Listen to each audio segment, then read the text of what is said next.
It's Wednesday. We made it to the middle of the week and it's all downhill from here, I hope. Welcome. It looks like Rufo popped in bright and early there. Jennifer, Chubby Hubby, Jeff, Machine Head, Teresa. Welcome, everybody. So glad you all could make it. I so look forward to hanging out to everybody. Hanging out to it with everybody on Wednesdays. Oh my goodness, is it going to be that kind of day?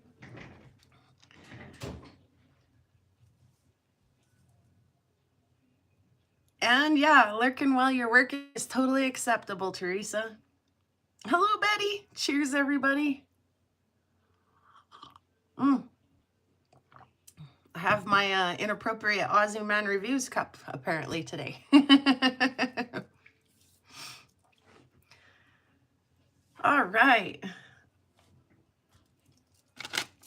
So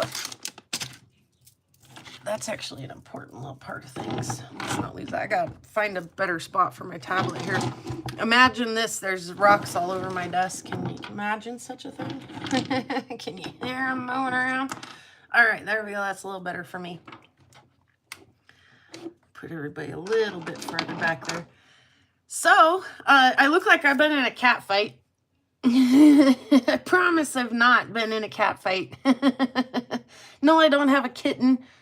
No, I've been doing yard work and there's a bush out here that really needs some attention, and it's brutal, man. It just beats me up. Like, I actually came in and had a squiver in the inside of my finger. I was like, ow, and I pulled it out, showed it to Lava Bison, was like, ow, right there. Evil thing. But it is nice to be getting out and getting some fresh air. Also, exciting news on the prairie. I've had I swear to God, 15 bumblebees in here in the last 3 days. Like 8 on the first day, and then 5 more the next day. And I've already had, I'm already losing track today. 2, at least 2 today, maybe 3. The bumblebees, they just come into the house, and I'm not sure how they're getting in here. All the doors and windows are closed, and every couple hours, just like clockwork, here comes another bumblebee. I catch them in a jar, and I take them outside, and I set them free, and next thing you know, here comes another one. So if I have to excuse myself to do bumblebee removal during the middle of our live, then that will be what that is, you know. Bee. That was punny, wasn't it? Yeah. Someone said, sounds like you got a bumblebee problem. I was like, it would be a problem if I wasn't happy to see them, but they're the most docile and gentle bee. If it was a hornet problem, that would be a problem. If it was yellow jackets and, hornets and wasps, that might be a problem, but they're bumblebees. It's the same one. No, I swear, there's no way possible. I've even accidentally injured 1 or 2 trying to get them captured, and they come back perfect. So I know it's not the same bee. The next one has all its legs and everything. So I know it's not the same bee. Those big red ones, yeah. Or even there's an ant that looks like a wasp, and those are kind of sting bitey and kind of not very nice. It's just the hornets and wasps are so aggressive, they're so pissed off all the time, and they're coming at you and stuff, and the bumblebees are just bouncing off the window. They just want out. So yeah, but I swear, I can go all summer and see 15 bumblebees in total, and I swear I've had 15 in my house in the last 3 days. It's been kind of cool. Meat bees.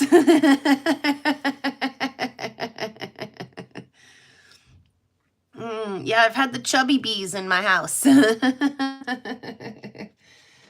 Oh, goodness gracious. Oh, yes. So that's been a thing here. I don't know what's going on. Hey, Ryan. Awesome.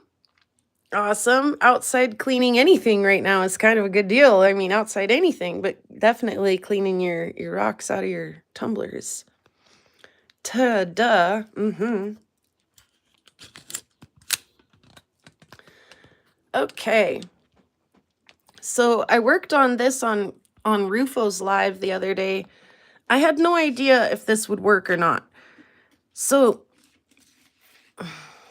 I was gifted some sunstones from Lava Bison's mom when they went down to Arizona. They snowbirded down to Arizona this summer, and she stopped in the rock shop. And like we looked at a lot of her stuff that she picked up last week, but we never did look at these. So sorry, everything's kind of slippy slidey. So we'll start with obviously the most beautiful one here. These are stunning, absolutely stunning sunstones. And I think like almost everybody who's had a peek at these has called these confetti sunstones. And I think they come from Indonesia. Like this definitely doesn't look exactly like the sunstone from Oregon. Like the Oregon stuff is more clear usually. I don't know. And I mean, confetti sunstone, that kind of does look like what's happening in there is like confetti, right? Look at that. Shh. Is it blowing your minds or what?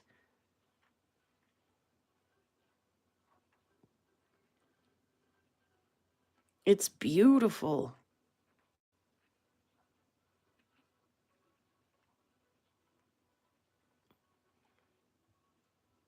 And anyway, by the time they got all the way up here to Montana, they're simply labeled sunstone. So, like I say, I really don't know where it comes from. So here's the other side of this piece.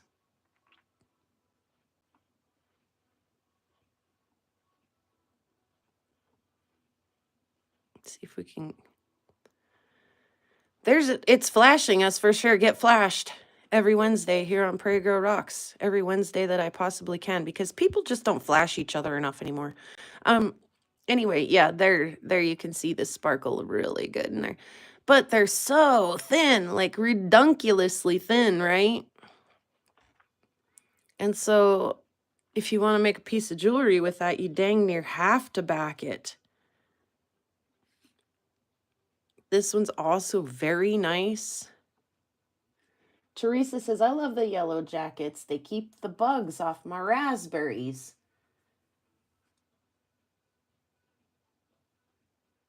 That's nice. Yeah.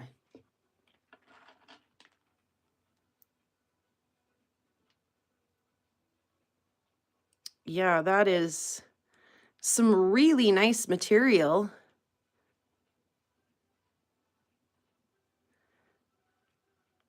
It's actually quite difficult to show on camera.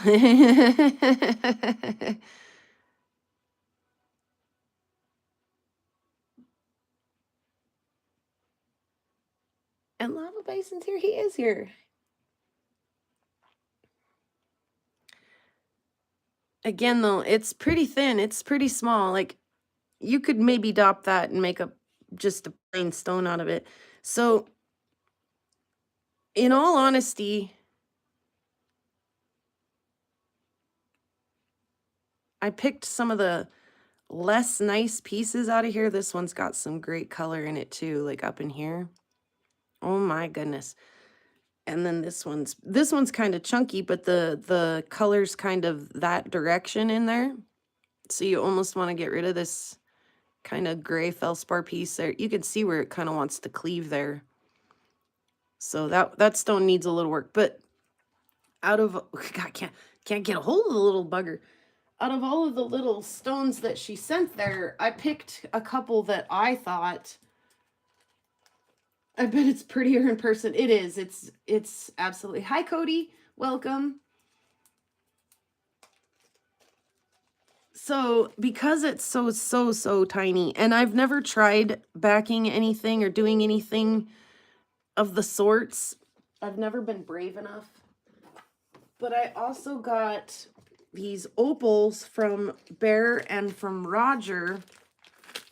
And to be perfectly honest with you, like that needs backed too. Look how absolutely thin and tiny that is.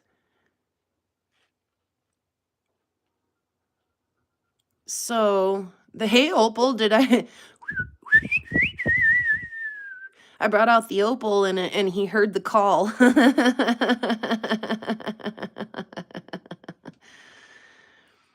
And so I thought, well, I better try it. I mean, if I suck at it, you know, that's fine. That's oftentimes the first step in getting good at things, right? And so I picked out a couple of the harder, you know, not as pretty here. Oh, that one's got some beautiful purples and stuff in it. Blues, oh my goodness. Greens and... So, okay, sorry. I got a little sidetracked there because they're gosh dang gorgeous. So I picked out a couple of these pieces of sunstone that really were not the prettiest. They did not show... Yes, I did try something new. They did not show as much color or potential. You know, they were kind of duller, not as exciting looking stones, these two pieces here. And so I thought, well, if I'm gonna start and mess something up, let's start with a couple of these sunstones and maybe a couple that are less nice. Like I say, that one in there is real pretty. So I took some of the piano keys, the keys off of my piano that I just made into my desk. And I epoxied them together, 3 thick. 1, 2, 3 of them. Poop, pinched them and epoxied them, okay? And then I flattened the back of my stone and put the epoxied these to the back of my stone then, and then was able to get, like, I mean, what's left of that stone on top of that ivory setting is just paper thin. In fact, I'm pretty sure it just tapers into nothing there on the edge. I'm pretty sure I get down to like the epoxy and the ivory down there. So I didn't know if that would work. I've never tried that before. This one is real pretty if you were wearing it. A lot of the sparkle is kind of that direction. So like I say, I didn't know if that would work or not the first time I ever tried that, but I think it turned out really nice.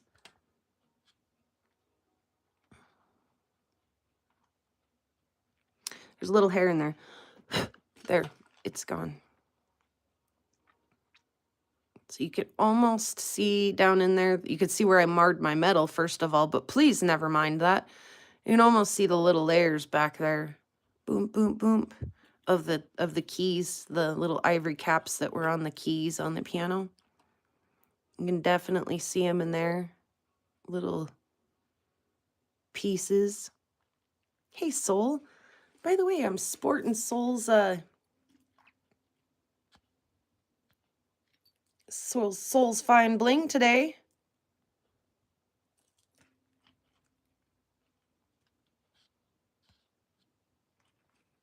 So again, am I the world's best wire wrapper? No. And by the way, I need a Plasti Dip is on my list because I've worn all the Plasti Dip off of my tools, and so now they're marring the metal. But somebody asked me too, oh my goodness, hey squirrel. Somebody asked me, oh my goodness, are you gonna sell these? And it was like a hard no. And not because I covet them and I want to keep them or anything, but because that's ivory and on the back of those stones, and I'm pretty sure that's a big time no to sell ivory, to make any kind of profit out of it, to let it cross state lines and especially international lines can sometimes get you in trouble. Even if that ivory is scavenged off of my antique piano that I turned into a desk, you know? So, yeah, I'm pretty sure that's a big time no. So these will stay here in the Prairie Girl Rocks collection. I was proud to wear this the other day. I mean, Nobody can tell me I can't do that, I'm pretty sure, but so how does ivory soap get away with it? But yeah, I did a thing. I backed a stone, I cabbed it, it turned out, I'm so pleased. And then tried this new wire wrap design too. Again, did I mar my metal? Yep, sure did. But I like the way this turned out. And we'll probably use this or something similar again in the future when my tools are covered in plasti dip and not doing that to my metal. I could come through and sand that out, you know, with a little sandpaper or something. But yeah. Oh, oh, oh, I hear a buzz. There's a bumblebee. I told you guys. We were probably most likely going to have a visitor today. He's in the kitchen window. I told you we would have a visitor. Oh, now he's in the living room. Maybe he'll let himself out. He did. He let himself out. Okay. I've been working on the case too, by the way. It's coming along really nicely, but we'll talk about that another day. Sorry. I don't know about the mammoth stuff is ivory, but I think for some reason it's exempt and you can actually trade that, which is weird because that's like a limited supply. But I get it. They don't want you hunting elephants and rhinos. I get that. So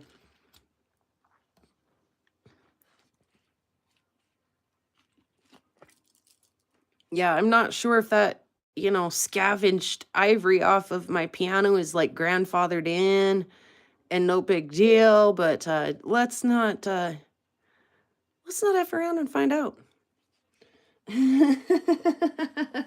Yes, I keep getting buzzed like hardcore for the last 3 days.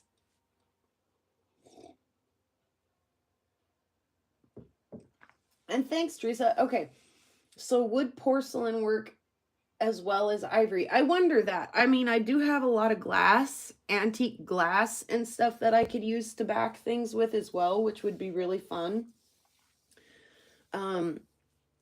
Yeah, I mean, I've heard of people using things like records and things to back opal.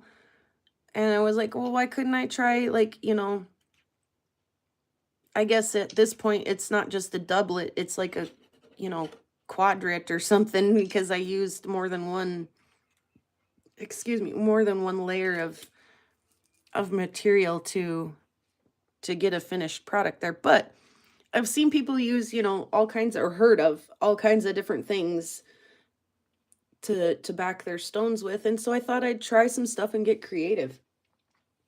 And again, I love to reuse and recycle, obviously. I mean, I just turned up my desk in my piano into a desk.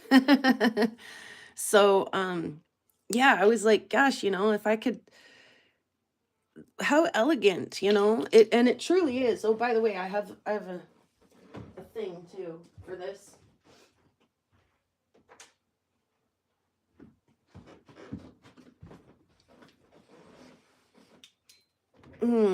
So Chubby Hubby sent me, and this is a name that I know. Ah, there's the name. Milwaukee. Sorry, it's blurry for you guys.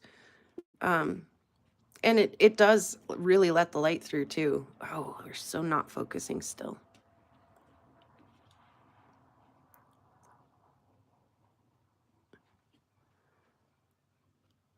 So, I mean, I love that as a backing option. That's really kind of cool. I love it. I thought it was fun, and I'm glad that I got to share the idea with you guys. Try stuff, be creative, try things, try new things, and you know, I'm awful proud of that result. I really am. For my first try, I am so stinking proud of myself. Speaking of first try, congratulations, Jeff and Vicky, on your cab machine. And I watched Jeff try for the first time polishing some rocks on there. I watched it last night. I'm not exactly sure when he dropped the video, but yeah, that was kind of fun. That was kind of fun to watch him try the new I actually kind of eyeballed the same machine. I might still be eyeballing. I don't know. I don't know what the hell I'm doing. Anyway, that was fun to watch Jeff try.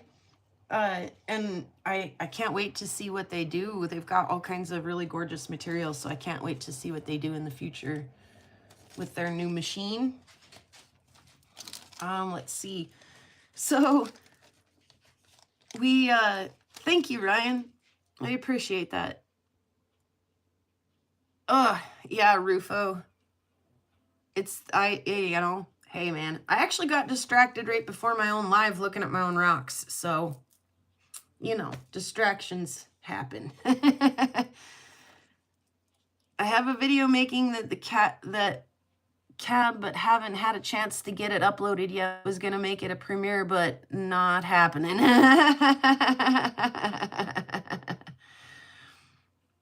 Are you really, Machine Head? That's kind of fun. And yeah, no, thank you, Jeff, for sharing that with us. That's super exciting. I made another piece of jewelry too, another necklace. Again, trying out some different wire wrapping technique, just trying something different. Obviously, this cab is one that I made a couple weeks ago, and I showed it to you guys then. But yeah, I just tried something just a little different than I usually do. And it turned out pretty all right. I'm pretty thrilled with that. Boom, little piece of fire agate with not a lot of fire in it. It's okay though. It made beautiful pieces. So yeah, like I say, just fiddle farting around with some different wire wrapping ideas and styles. And of course I don't have ideas and styles. I kind of thought about this while I was raking the yard. I was like, I wonder if I could take that flat wire and kind of bend it this way and that way to hold that rock in there and that kind of thing. Hey, Wild. And so I did kind of pre-think that and then came in and attempted it. It didn't quite turn out like I kind of was thinking it would. I was thinking that, you know, I would do more wraps back and forth, but the wire didn't really want to work like that. You know, it always, from your head to the actual practical application is not always as smooth as you hope it will be. So, but yeah, I like the way that turned out. So we'll keep that in kind of the memory bank of tips and tricks and things I can do. Isn't that a bummer? You want to know what, Machine Head? I'm kind of I'm kind of a car nut myself. If you haven't gone back and looked at it, my senior, when he graduated, they put a car inside the school. They completely dismantled a car and put a car inside the school. But more than that, I actually used to drive what they called a bomber car. My dad drove a stock car. And so we used to, you know, follow the stock car races all over and do that stuff. But he came home one night and was like, we're starting a new class of race cars, Allie, and it's called bombers, and it's bump to pass 4-cylinder unibody cars. And yeah, so I did that for a little while. It was a ton of fun. It's great if you can get a lot of sponsors to pay for a lot of your stuff, but man, gosh dang expensive hobby. But I can't say that rock hounding can't be a bit of it. Rock hounding is neat because it can go both ways. Like you can literally rock hound on like a couple bucks worth of fuel, you know what I mean? Like very little, and maybe like a snack for lunch or something, right? All the way up to, you know, sinking hundreds of dollars into your machines and things like that. So rock hounding is neat because it's for everybody. It's for everybody who doesn't have a lot of money all the way up to those who do. And even people who are, you know, like physically disabled and stuff, maybe aren't out hounding, but maybe are, you know, enjoying a little polished bowl of rocks or a small collection or some specimen displays or wire wrapping or something that they can do, you know.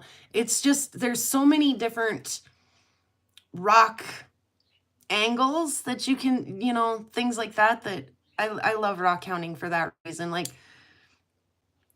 racing is racing, and it's, you know, it's for it's for that niche of people too. But man, like rock hounding reaches definitely a lot of people, from the jewelry makers to the jewelry sellers to the jewelry wearers to the, you know, and you ask people, like, people kind of look at you funny, or you think people will anyway, when you're like, hey, I'm a rock hound, I like rocks. And then everybody's like, you like rocks? Well, but when you stop and think about it, even people who are like, oh, I don't think I'd be interested in rocks, how many of them have a fat piece of carbon sitting right on their hand, or a piece of gold wrapped around that finger, or, so you think you're not into rocks, but turns out lots of people are.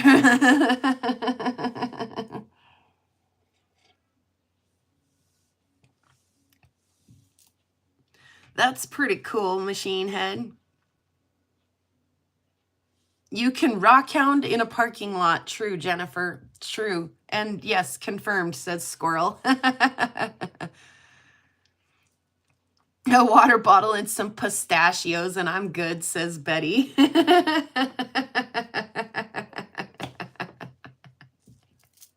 I'm terrible. Like, I'll take a can of Vienna sausages and I'm like, who eats that? But it travels good. And I'm like sucking down my sausages. When you're out in the field, they taste pretty good. Oh, goodness. Oh, shoot.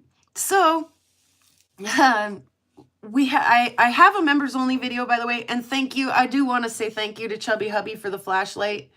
It's been like, we used the hell out of it. Oh, and you know what? While we chat and stuff, like, let's have a peek at some of this.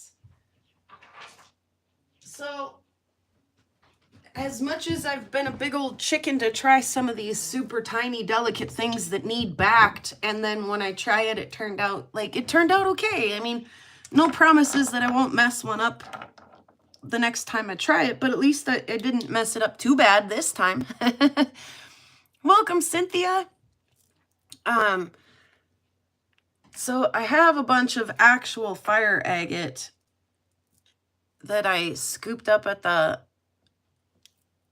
auction up north.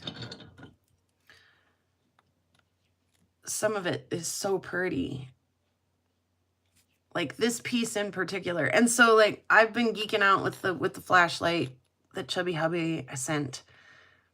Bigger than shit. And I'm like, oh, look at it, so pretty. I have a pretty good flashlight, but this one's got such a teeny little end on it that it's like super good for checking stuff out, right? Anyway, so I'll turn you guys around and we can have a look at some of this stuff as I talk a little bit about when Grayson stopped by the other day. So first of all, when Grayson stopped by the other day and he brought the big old fossil thing that he brought, and I called it a braconite. I think I was smushing together brachiopod and belemite, and also a braconite is a meteorite. So my meteorite friends, actually Sue pointed it out to me. She was like, when you said braconite, my head swung around and I thought, that's an awful big braconite. And I was like, oh, yeah, you know what? Now that you mention it, Sue, I did in fact use the wrong word. But we were super excited about his specimen, and the words just, sorry about the rock noise. Like I say, I smushed the words together. Oh, super sorry about all that noise. I smushed the words together and created my very own make-believe word. So, yes, they were belemites in his fossil rock. And yeah, that's not what I called them. And I do apologize for that. Some people caught it and made a comment, you know, about it, what the hell are they called in the comments. And I fully admit, and some people who didn't even catch it, I admitted to doing it. And for sure, you know, I'll be sure to correct the kids and tell them that I goofed that up and called the fossil the wrong thing, and let's make sure we're learning the right words. So, but I got a kick out of, sorry, there's a big truck driving by. Oh, full of kids too, because they're out there whooping. So Grayson was here and he was looking underneath the microscope, and the first thing we looked at was a whole bunch of dino bone, because dino bone's fun to look at, right? And a lot of the stuff we looked at is actually still sitting here. The weird speckly rock that Rufo gave me. Yeah, some stuff, right? Like just, yeah, little fossil-y things that I find out here. Definitely the fossil stuff. Like I say, the kid is definitely into the fossils. This is that one that like has the little like ghost phantom fossils in it.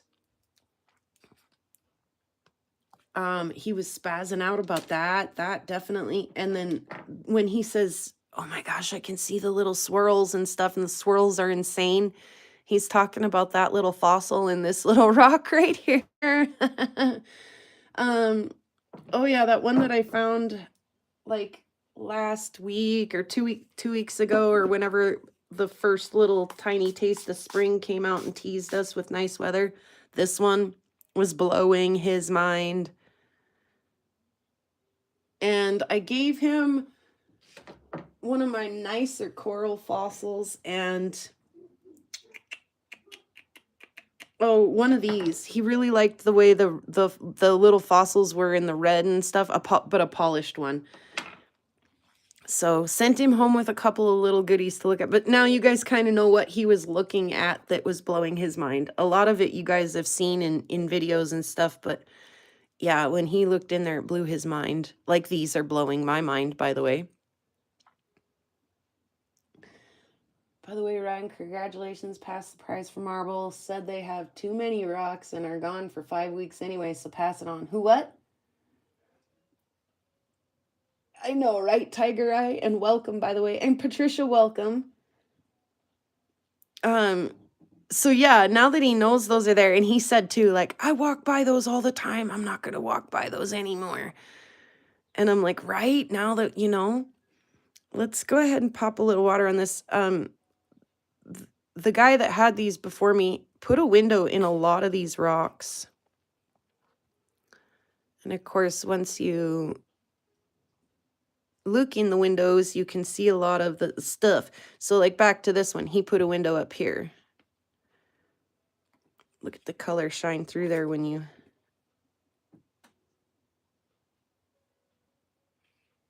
He didn't finish polishing them, he just put a window in all of them, but this is beautiful in my opinion. So by the way, why are we looking at these? Because I've been chicken shit to try the stuff, right? The stuff that intimidates me. I've been chicken to try the opals. I've been chicken to try the sunstones. I've been chicken to try anything that's, you know, too tiny to, you know, that needs a backing, or, you know, that sort of thing. I've also been real chicken about trying the fire agate. I really have. I've done one, and I honestly need to fix. Well, I say I've done one, but I have done some, you know, fire agate without the fire. But I did one that the guy started, and I was so afraid to take it too far, you know, and lose all of the stuff, that I actually underworked it. And I've got some tiny little fine scratches that I need to go back and get. So live and learn, right?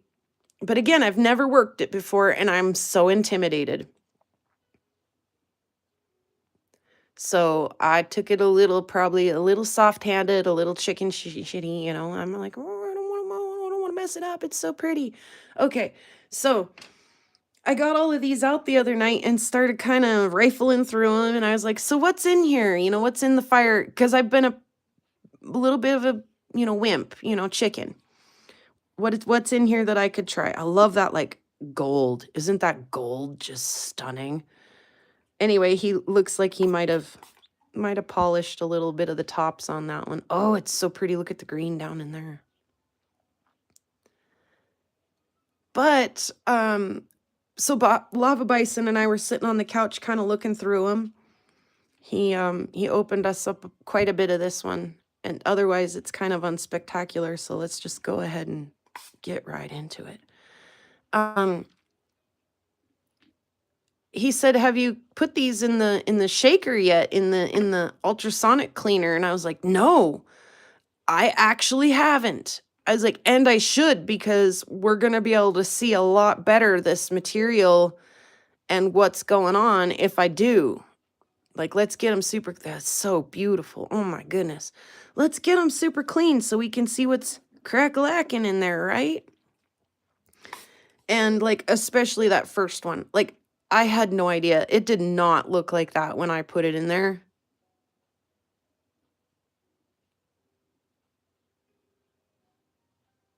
Oh my gosh.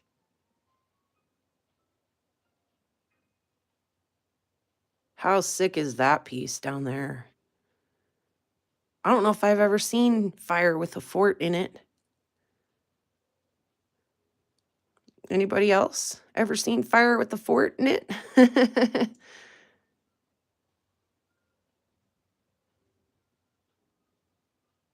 Oh my goodness, though, when they like like I say, when they came out of the ultrasonic and I could see, well, first of all, it makes all the druzy, the druzy really sparkle.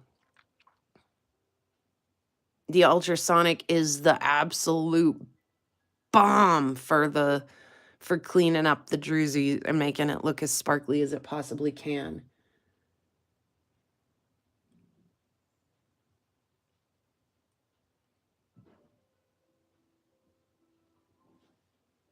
So, like I say, when I pulled this piece in particular out, I was like, "Oh my, is that not beautiful?" Like, it's slightly blurple. There's this little like chunk of stuff in there that's super pretty. And then, yeah, it's just like every color, red, yellow, orange. Oh my God, so pretty. Anyway, like, I did not expect that. Or this one.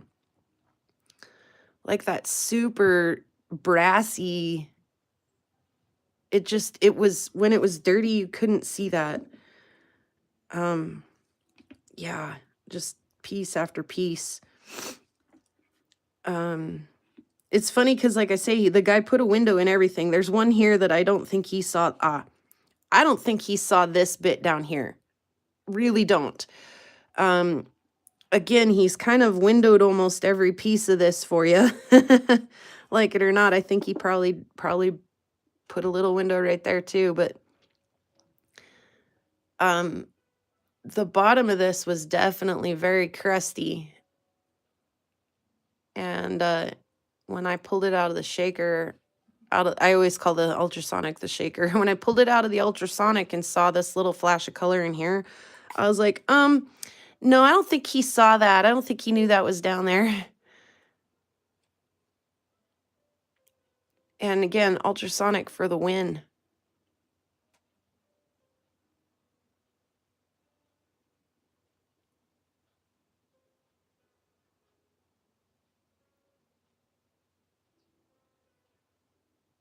Oh my God, there's some color in there.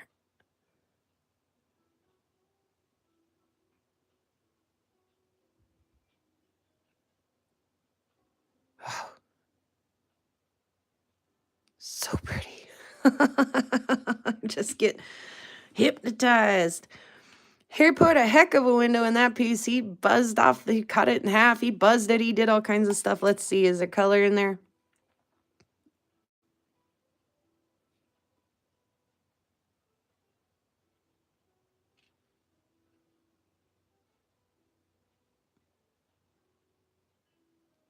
I'll have to go back and watch that tiger, for sure.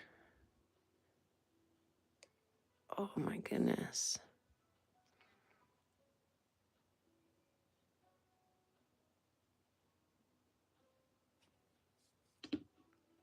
Here's a little just specimen piece, really. I mean, what you gonna do with that? This cute little bots.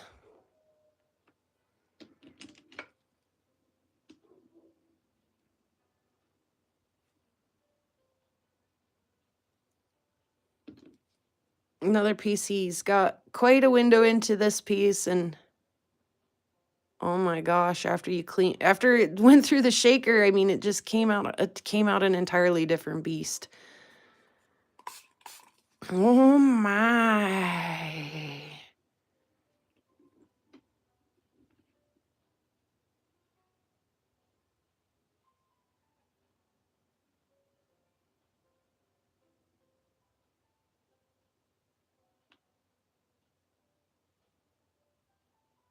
Mm-hmm.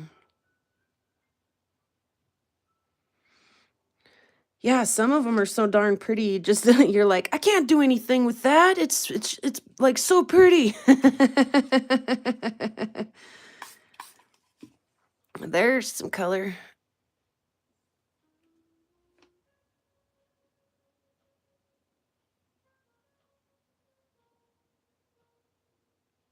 But, you know, looking at this and he's already, you know, put a window into almost every single one of these, and it's a little less heartbreaking. It's like, all right, I can finish that piece. I can go ahead and do it.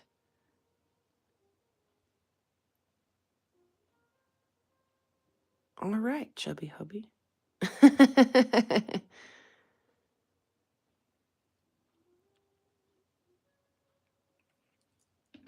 And this one's like jelly.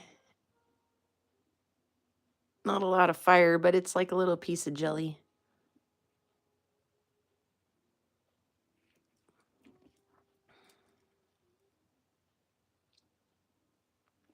There's your window.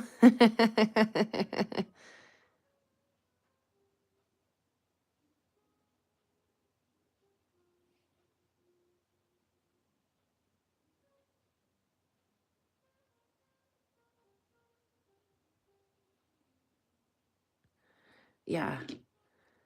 Like I say, I knew it was pretty, but look at it. Look at it. Look at it. Hey, Ma, welcome. I will definitely, like I say, consider more. I've considered, you know, a little. Like I say, I tried it once and I was like, there, I did it. And then I was like, there, I was just like, woo. It's kind of like stressful. Like I say, it freaks me out because it's so gosh dang pretty that I'm just like, I don't want to ruin it.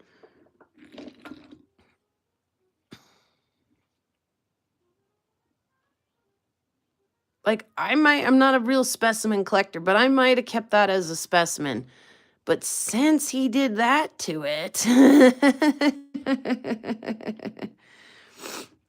you know, might as well let it rip. I was shocked, like I say, how absolutely pretty they came out of the shaker. Look, they're just stunning. Just cleaned up a little. They're just stunning.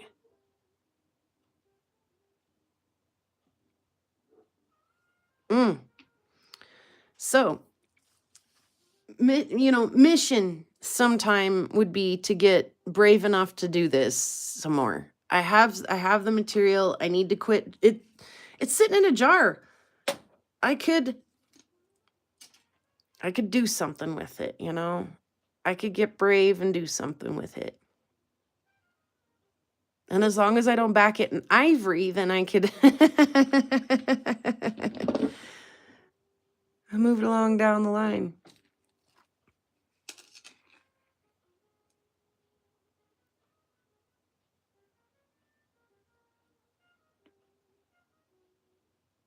Yeah, those turned out awful pretty. They really did. So, yeah, it was fun to see Grayson light up over the microscope and the rocks and everything going on. I was going through my stuff the other night. Oh, we didn't even look at the pieces that I picked out. Again, I pick out some of the like lesser nice pieces to start with. Like there's stuff happening here. Wet. There's stuff happening here. But is this the nicest piece that was in that bunch? No. Let's start there. That way, if I suck tremendously at this, I only suck on a part, like, you know, not the nicest piece that's in the bunch. Yeah. After doing that sunstone, that kind of bravened me up a little. Like I say, I did do this, and this should have bravened me up. But I was just like, whew, I got through it almost barely, like miserable pass. Like that's just like a grade C pass. Like, but I'm like, I did it. Okay. On to things that are less stressful. And it's only stressful because it's so damn pretty. Excuse me. That I don't want to screw it all up. So yeah, I've got several pieces sitting down here. I got this many to choose from to try. And I got this many to choose from to try. And I got this many left to do. So yeah, definitely no shortage. Oh, so one more story about Grayson though. When like I say, the ites, I want to talk about the ites and meteorites. So we did geek out about the cross-polarized light that I have set up on my microscope. And it's literally just a piece of polarizing film. And then there's one on the bottom of my microscope. And so when you look through my microscope, you're looking through one polarizing film. And then as you rotate this, it'll either line up with that film that's in the microscope or it'll cross it, right? And when you do that, it cancels out all the reflective light coming back up at you. We'll put that back on the microscope real quick. And when I showed him how that was working, he was like, what? That's insane. He called it sorcery, which is the exact same word that I used to describe it the first few times I saw it happening. But one of the things that, like, meteorites, like, no sucking allowed. It is nice having some lesser pieces. That way you don't mess up your nicest stuff, right? Yeah. Anyway, meteorites. Oh, there's another bumblebee. I can hear him. It sounds like he came in and went out, though. Anyway, oh, hey, Jahik. So, he's heard me talk meteorite jargon before, and he kind of is picking up, you know, some of the basic things, you know, little things he's kind of catching on to. And he says, I don't know, I get a little confused sometimes with the meteorites. There's a lot of ites and meteorites. And I'm like, no, there isn't. No, not really. And I'm like, you know, there's the three main types, right? Stony or irons, I mean. And he's like, yeah, irons. And I was like, and then stony iron. I said, which, you know, and I've said it before. I've said it enough that the kid, hey, Al, the kid remembered that I said it. I was like, I hate when they call them stony irons, because then people think that stonies are stony irons because stonies have a little bit of metal in them, right? So I would rather they use the words that are the words. I'd rather they call them the three main types: irons, pallasites, and chondrites. That makes more sense when because the pallasites are the you know, okay, whatever. So I'm like, no, so this is obviously not an iron, this little meteorite, or this one obviously is, or what we were looking at meteorites in this little case. So there's like lots of different kinds in this little case. And then I start realizing how many ites are actually in meteorites. I was like, pallasite. First thing right off the bat, there's a meteorite, pallasite. There's two ites, okay? And then it's like, and then these ones are chondrites. And I'm like, oh my God, there's another ite. He's so right. There are a lot of ites and meteorites. The kid is right. And then when I get to his fossil thing and I call it a braconite, which is, again, actually a meteorite type, or if I smush brachiopod and belemite together, you get braconite. Oh my God. I was like, there's just too many ites, and he was right. I was like, no, there's not really a lot of ites and meteorites. Yeah, there is. There is. He's not wrong. He's not wrong. Oh, yeah, that's a bummer, Al. Yeah, I had that problem literally, wasn't it last week, guys, when my internet went out? Eek. And I was like, I don't know what's happening today. I literally had that problem, Al, where I wanted to upload my video the night before, and the internet crashed, and I was like, oh, well, that's no big deal. And I got up early the next morning, and I was like, I'll upload it, early in the morning. That way it'll be ready to go before my live. And it started uploading, and I was like, something ain't right here. Because literally, like, it should maybe take like an hour and a half tops, right, for my videos to upload. And this one was like telling me that it had 4 and 6 hours left. And I was like, yeah. And I started watching it make progress, which was excruciatingly slow. Like 2 hours later, it was like 15% uploaded.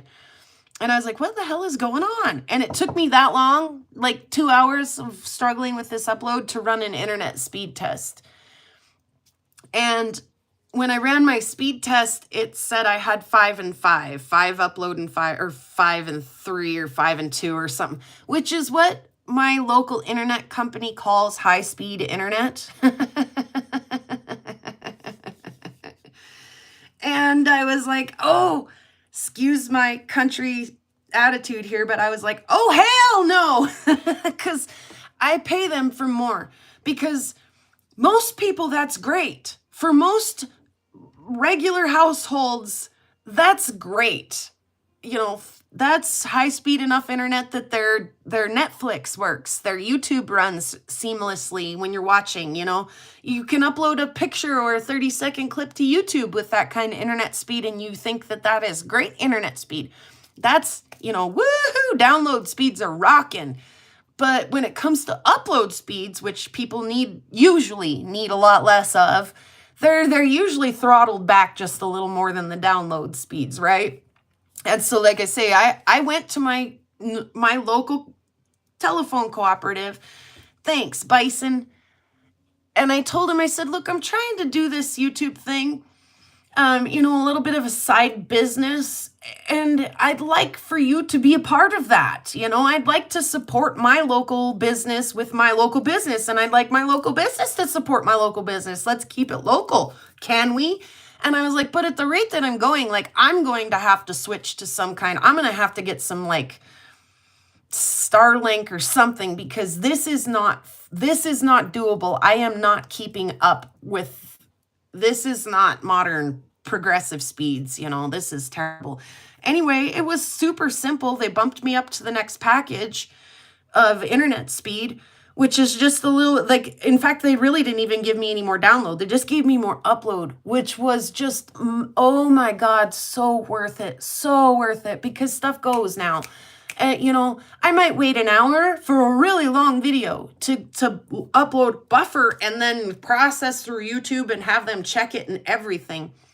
But yeah, like I say, when my internet went down the other night and I woke up the next morning and was like, it's okay, I'll upload my Premiere, and it was not uploading, I was like, oh, it's been so long since I've had that. Oh my God, I don't know how I put up with that as long as I did. I put up with it for far too long.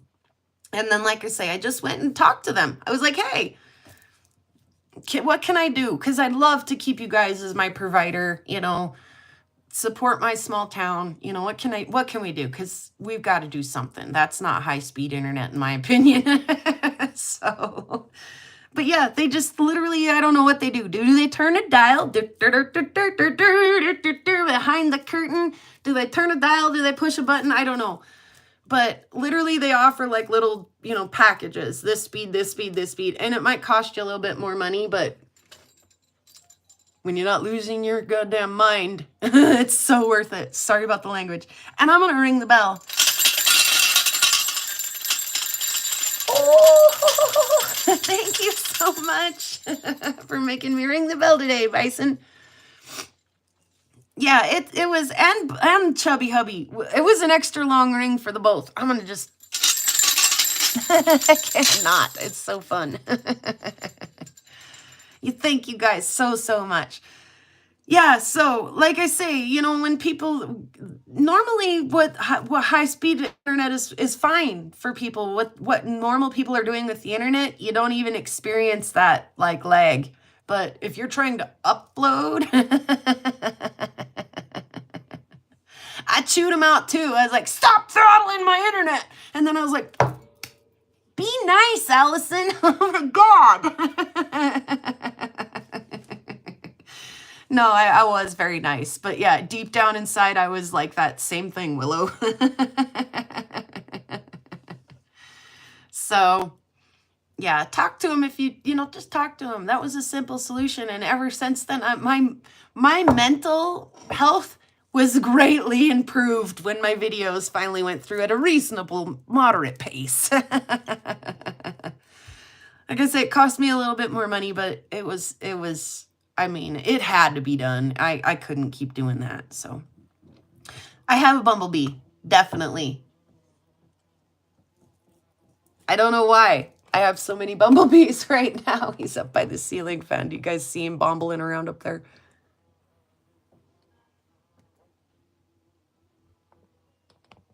I don't know where he went. He's up there. I hear him.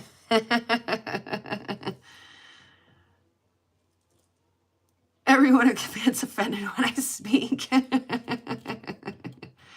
I try really hard. Like I say, my inside voice is often kind of like that. Like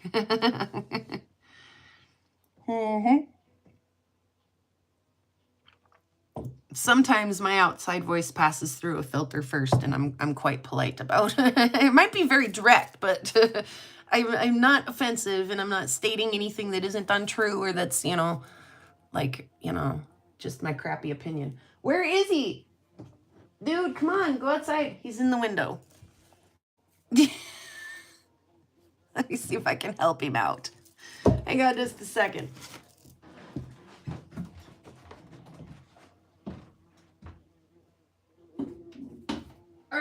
Hi there. Would you like to get in my jar?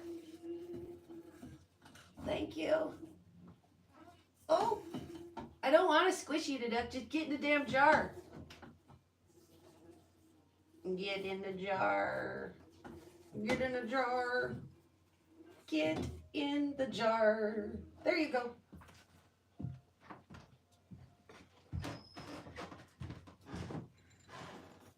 Is it going outside, okay, guys? That's like 15 in 3 days. Like 15 bumblebees in my house in like the last 3 days. Bye-bye.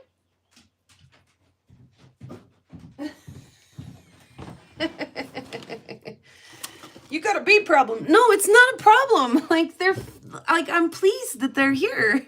Just want them, I want them to be happy outside, not bumbling around in my window.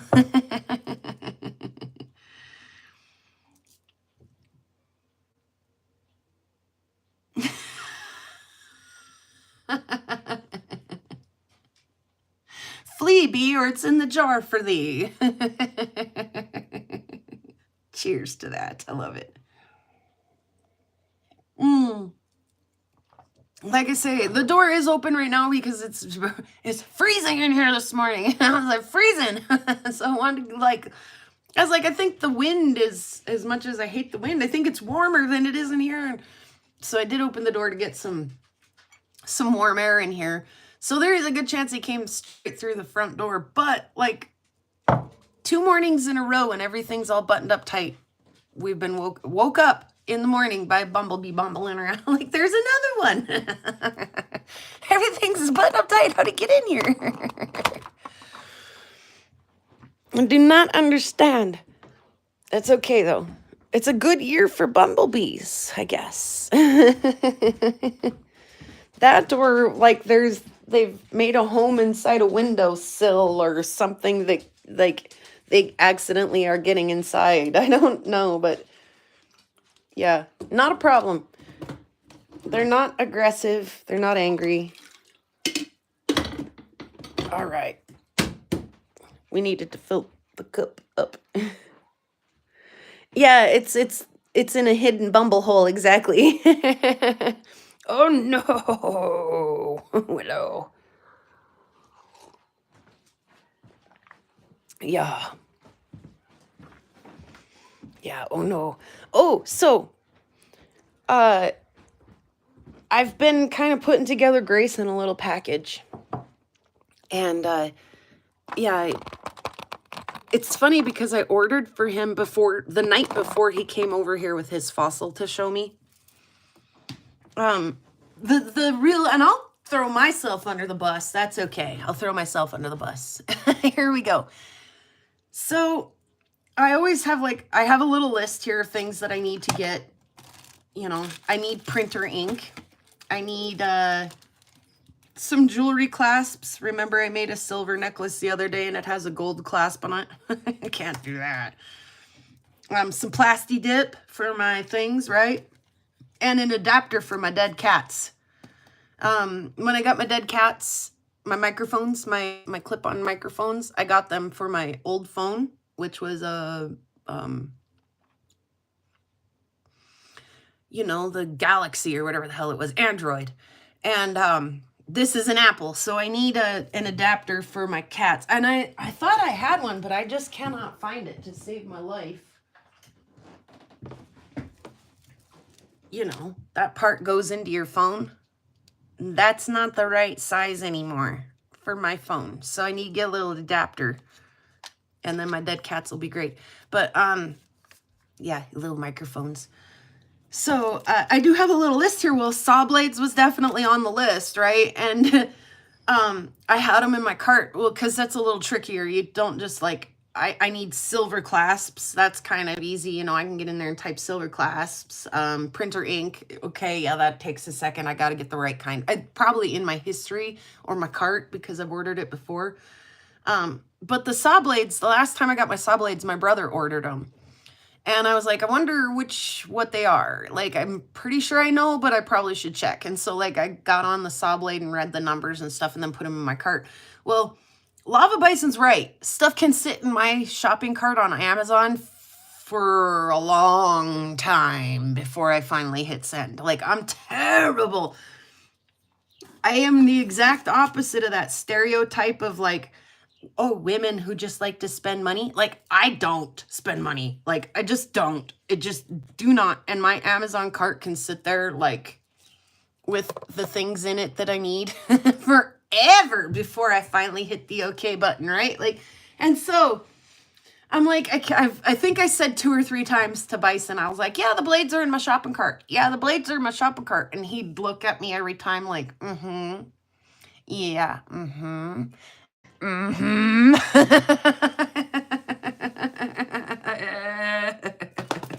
And I was like, okay, fine. I'll order them right now, okay?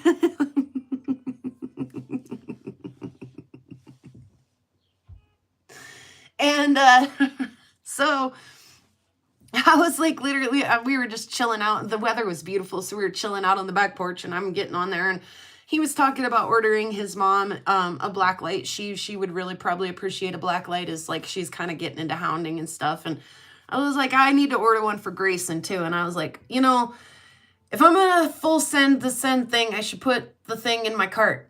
And then I was like, you know what else Grayson really, really needs is a jeweler's loop, because he was so impressed by this microscope, and he was like, I walk right by these rocks all the time, and I'm gonna start looking for these rocks. The kid needs a jeweler's loop, right? So and I found one that came with the actual jeweler's loop with the actual little LED light on it, and it's got the 1 magnification, and then it's got the tinier one that's even higher magnification. But there was another one, and it pops out like a Swiss Army knife or something, and it's got another little magnifier on it, but that one's also got a little UV light on it. And so it came in a little 2-pack. You get both the actual teardrop shaped jeweler's loop with the 2 2 magnifiers on. Mine only got 1 magnifier on it.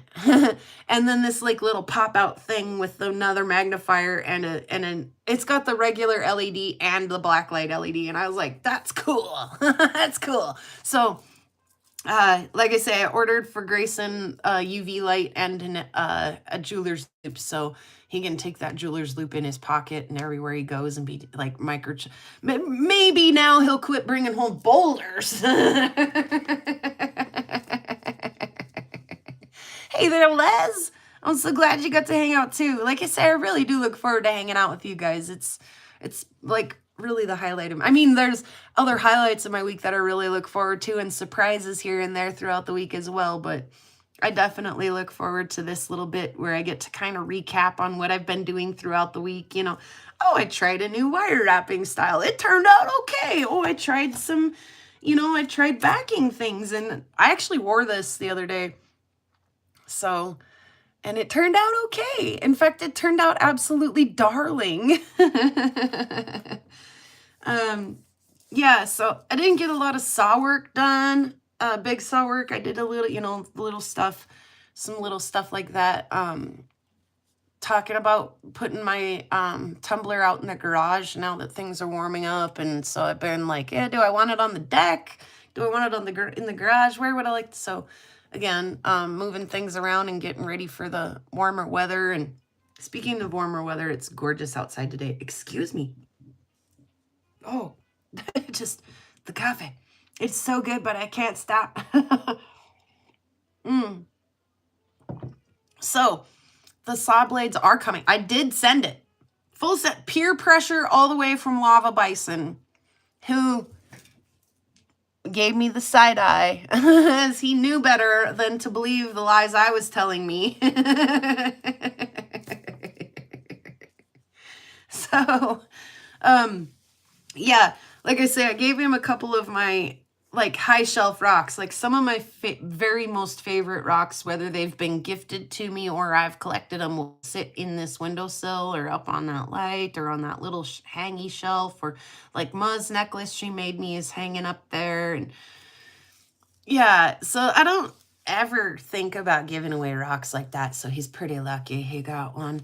But I found I was cleaning my bedroom the other night. My bedroom needs cleaned real bad. It's kind of my catch-all. Going through stuff in there the other night, found a spray bottle and was like, there, the kid needs a spray bottle too. I'll give it. I'm gonna put him a little package together. Some super fun stuff to look at with his jeweler's loop, and some UV stuff for his light, and put him together in a little box. I think his light and my saw blades and stuff are supposed to get here like next week. Like, I'm not sure if they're slow boating from China. Probably. I ordered the Jingling blades, you know. That sounds like a slow boat sort of thing.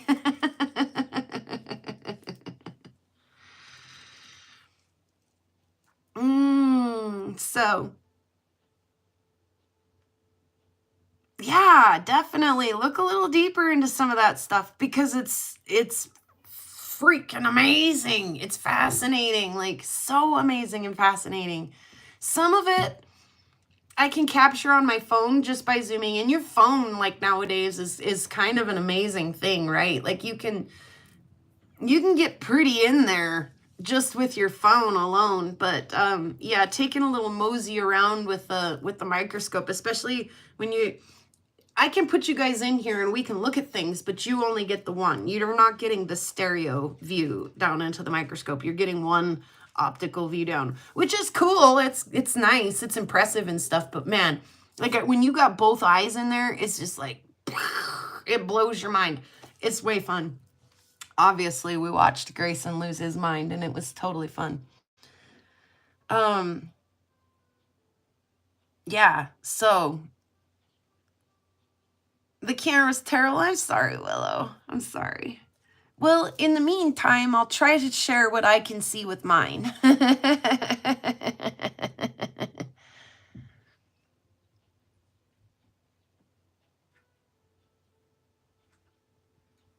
Yeah. Right on, Machine Head. Yeah.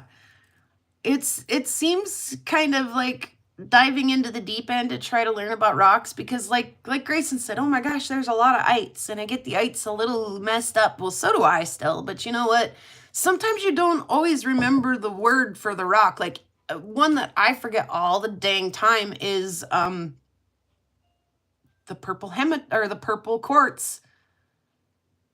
Amethyst. I can never remember the damn name of amethyst. Like, and that's such a common thing. But I know what it is, right? So, you know, sometimes the name doesn't necessarily matter as much as just kind of being familiar with some of the things, you know? So get familiar with some of the things and then you can go Unikite. Unikite, you're right. Got me forever, Jennifer, and it still gets me a little bit.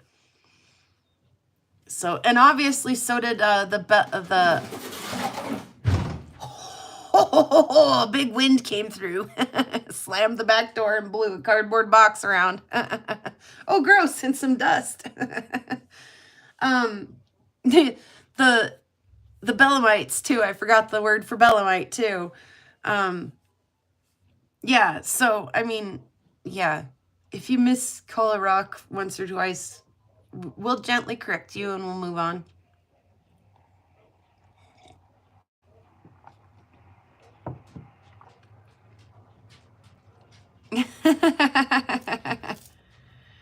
It is hard on the memory, and then like not to mention we're kind of old dogs, and you're wanting to teach an old dog a new trick.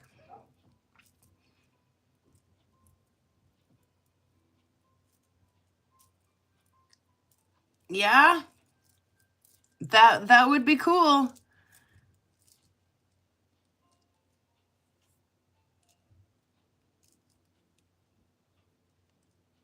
I get into conspiracy like Michigan greenstone being blasted into Montana, or just got strange greenstone. It's kind of funny, like how much of it is super similar. Like for an entire year, Rocky Mountain Bear and I were going like tit for tat. Like I'd go out rock hounding and I'd come home and be like, look what I found today. And he'd be like, look what I found today. And they were like mirror images of each other. And it's like, why? How? And then I'd go out another day and like out of the blue, I don't talk to him every day. I really don't. I don't talk to him maybe even for months at a time. But, or, you know, maybe we will talk every day for a week straight and then not for, 2 weeks or whatever, right? But so just like completely out of the blue, and I'll message him and be like, hey, check this thing out I found today. And he was like, I was just getting ready to message you. Mirror images of each other. And then it would go the other way too, where I wouldn't hear from him for a while and he'd be like, check this thing out. And I'm like, no way, I like literally just found one of those today. So I don't know why we were so like neck and neck with each other there for a minute, like mirror, like, so it's interesting to me, like how obviously the geology explains why we're finding things, because we both are riding on the coast of that ancient inland sea. And we must be like riding the exact same depth of coastline, right? Like, because we get like identical fossils. It's just nuts. Identical rocks, identical fossils, right? And when I first started rock hounding and kind of paying attention, I kind of blew my mind a little bit how kind of similar some of the stones in Australia are to here. And then you watch, like, you get into some of the, geology of things, and you start like listening to like Nick Zentler talk about how, the supercontinent and stuff. There's a good chance that I maybe once upon a time was kind of a neighbor with Australia, and it's no wonder their rocks look slightly similar to mine. Like, it's just nuts. That's mind-boggling. That's mind-boggling. And so, to me, it's interesting. It's interesting to figure out, like poor Chubby Hubby. Oh, poor Chubby Hubby and everybody who lives in that neck of the woods. Because you're literally a dumping ground. Like, geology no longer makes sense where you are, because you are literally a glacial till. Bleh. Like, it's just hodgepodge of, here you go. Have a little bit of everything that's been pushed down here from Timbuktu to here. And so I feel bad for them, because like I say, there's no rhyme or reason for their rocks. It's just like a gosh dang mix of everything. where, you know, in Montana, once you start learning some of the geology and the geography and things like that, you can start saying, ah, these timelines are stretched kind of this way and for this reason. And then you can get into some of your really local stuff and be like, oh, well, no wonder I find so many rocks right here. This actually used to be a riverbed right through here. And so no wonder it's so littered with rocks. Um, it's because I'm so sweet. And they're like, there's got to be some nectar around here somewhere. I smell something sweet. That's why the bumblebees are here. They think I'm sweet, Jennifer. And yes, welcome, Sandmaker. Yeah, so I find all of that really, really interesting. Like, where are your glacial deposits in your state? Are there any? Where was an ancient seabed in your state? Was there one? You know, those kinds of things are kind of tip-offs to why and how you find the kinds of rocks you do in your neck of the woods. So, and then you find these rocks and you're like, you know, these tiny little sea fossils and things so that are over here absolutely blowing Grayson's mind are telling us a story. I mean, it's way old Montana history, but guess what? That's Montana history. So to me, that's awesome and amazing. Like, I like it all. I like all the way, like, from, you know, the rocks that aren't gorgeous to look at that make the teepee rings out here. That is history shown in our rocks. You know, our rocks are telling us some history, you know, all the way to these teeny tiny little fossils, the great big ones too, you know. I mean, like, that's history and a story that's locked up in our rocks.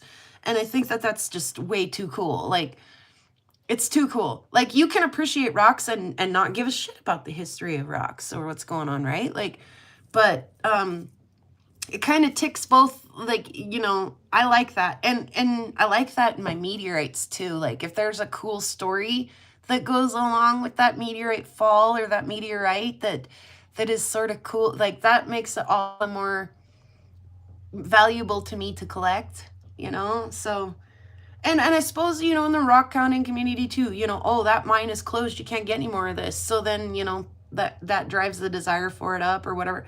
So, but yeah, there's a story in rocks, whether it's a modern story, like we could get this, but now we can't, or, you know, glaciers and volcanoes and all. Yeah, it's so cool. It's so damn cool. I'm such a nerd.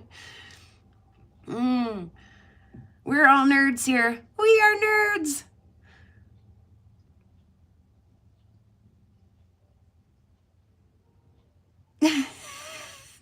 Machine head.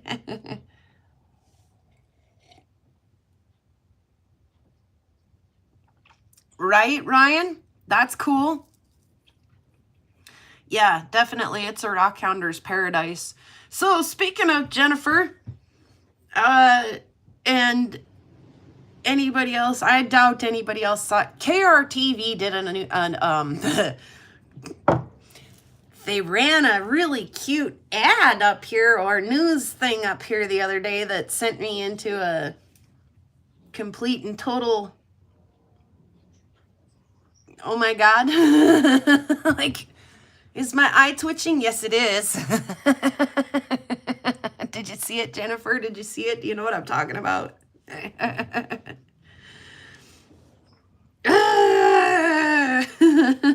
I sent it to Chubby Hubby. I sent it to a couple other people. It was bad. It was bad. It was bad. It had some, like, Joe Dirt, It's Meteorite vibes. Yeah, I grabbed a couple of screenshots of some of the things that people were saying about it in the Montana Rock Hounding Facebook group.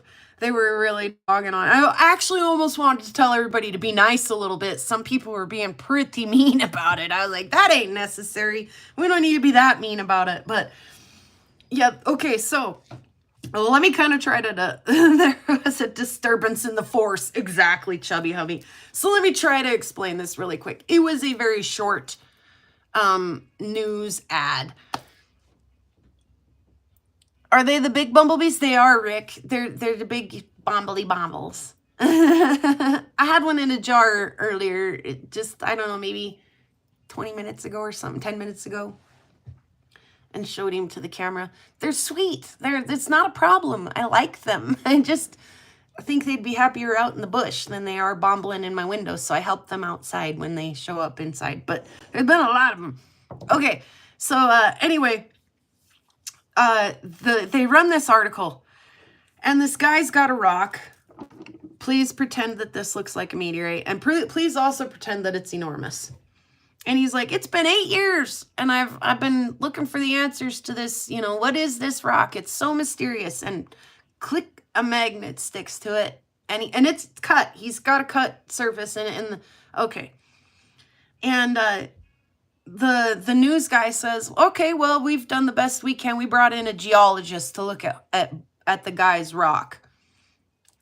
And they brought in the geologist to the platinum and palladium mine in Stillwater, Montana, which I have some of that material. The geologist is stumped. Again, his specialty is the platinum and palladium mine. He spent his entire adult career as their lead geologist. He looks at the guy's rock, and he's like, I just don't know. It's nothing I'm familiar with. It is kind of odd and unusual, but I just don't know. He's like, I would need further testing, to say. He doesn't say it's a space rock. He does not say it's a meteorite. He just says he doesn't know. Excuse me. And why would he know? He's a geologist, and his specialty is the platinum and palladium mine. I get it. That was like the closest expert that the news channel could find. That's all in their county. It was all, the guy lived there by it was all local stuff. Okay, great.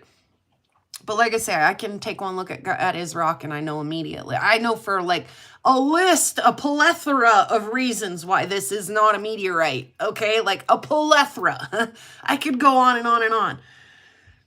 And so, first of all, what ticked me off was the way that the news presented this. Like, this mysterious rock, can the mystery be solved? And I was like, what is that, clickbait? Like, that kind of ticked me off. I was like, are we really, like, are we running out of stories to tell? Or was that intentionally clickbait? Like, rage bait in my case. Sorry. I'm like, oh, no. And so I send them a message, and I'm like, hey, and I don't ring my bell often that I'm a member of the International Meteorite Collectors Association. I do kind of try to put it in some of the end of my meteorite-themed videos so that I'm not just talking out my rear end. But I did. I was like, and I told some of my meteorite friends, I was like, for the first time in my life, I waved my IMCA number around and was like, hey. I was like, so I send them a very nice message. Again, it might be direct. It might be a little bit like ruthless, like, I just killed this guy's dreams. But I was not untrue or mean or anything like that, right? I was straight to the point. But anyway, so I messaged KRTV, and I'm like, hey, you guys read an article on about a guy from Big Timber today who thought he found a meteorite. And as Montana's only International Meteorite Collectors Association member, I can tell you without a doubt that that is not a meteorite. And then I listed some of the, like I say, plethora of reasons why I know it's not a meteorite. And was like, okay, so thanks anyway for taking time to read my opinion on this thing. And so it was funny because, like, they didn't even respond to me. They may have said thank you for your opinion or something like that, and they had their article updated. And it was like, update! We've got a letter from, Allison, and it reads out, and they, like, almost word for word just copied my letter to them. There's no fusion crust, there's no regmaglyphs, there's no internal features that look right. I told them why I know it's not a meteorite. Okay? Update! They print this out, and then, like I say, then they message me and say, basically like, thank you. And I reply one more time. I'm like, absolutely, my pleasure. And if you or your viewers, if I can be helpful at all to you or your viewers in the future, please don't hesitate to reach out to me. Because please don't do that again. Like, please don't do that again. Please. And they were like, yeah, we truly appreciate your input. Thank you. You know, whatever. Kind of game over. But yeah, I was shocked that they updated it. I was like, wow, they updated it, like, honestly, and fast. And like, they wasted no time. They didn't ask if it was okay if they published my email to them or anything. They were just like, update. We got this bit of news. Oh, gosh. And like I say, some of this, like, some of it was the comments, because it made its rounds. It hit Facebook, the Montana Rockhound Facebook group, and like I say, some of them were like, I'm getting some Joe Dirt meteorite vibes here, you know, like, it's a space peanut, you know, and some of that was funny. But somebody commented directly on the shared link that, like, no wonder the Stillwater, the platinum and palladium mine sucks so much, because that their geologist is obviously, you know, I can't remember, a dink or something. It was not nice. And I was like, dude, it's not his fault. I have said that so many times. I really, really, really have. I've said it so many times in my videos. There's nowhere to take a meteorite in Montana to get it identified. You can take it to the universities. You can physically take it there. And it's not that they don't want to help you. They just don't have anybody who can help you. They don't have a meteorite expert. They may have geology experts and geologists and people who could maybe give you an educated guess, or maybe say yes or no, it's not a meteorite. But, and then again, even as a meteorite, somebody who can say yes, it is or isn't, it's actually not like a legitimate meteorite like diagnosis or whatever, until it's been brought to science, peer reviewed, and published in the Met Bowl, you know. So it's not that the geologists and the colleges and the universities don't want to help you. They can't help you. They can't. They don't have the equipment needed to classify a meteorite, or the people who are specialized in that. So I totally understand, one, the guy's struggle to help identify his meteorite. Two, the geologist being at a loss of words, unable to take it as far as it needs to go. I totally sympathize with both him and especially the geologist. I really do. Like, I really, really do. And then, you know, three, but to put it out on KRTV and be like, yeah, what do you do? Because it's a hard thing. Like, once you think you've found one, what do you do? Who do you contact? What, you know, who's gonna confirm or deny? And then what do you do after it is confirmed or denied, you know? So I've talked about it a lot on my channel. It's tough. It's not the geologist's fault. Exactly. It might have been, but still, like I say, they were teasing the guy too, you know, oh, it's a space peanut, and some of it's funny, it really is kind of funny, but some of it was like, just like, even though it was like rage bait for me, because I'm like, oh, it's not a meteorite, even though I was like super triggered, like to the point of wanting to tick and stuff, I still was like, hey guys, let's be nice, like, let's keep it, you know, come on, you know, like, tone it down a little, like, yeah, I love Rockin' Wheelers. I love Tectonic City. Hey there, professor, look at my rock. What's my rock? Look what I brought. What's my rock? And he sings the Ain't No Meteorite song too, by the way. If you've never looked at Tectonic Cities, he writes music. Campfire Songs for Geologists, if you guys have never looked at it.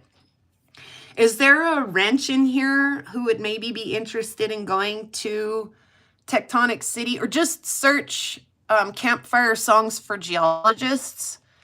You should be able to share that link with us, I'd think.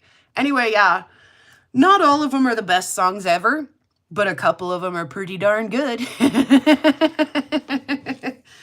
But yeah, the Ain't No Meteorite song. Thank you, Chubby Hubby.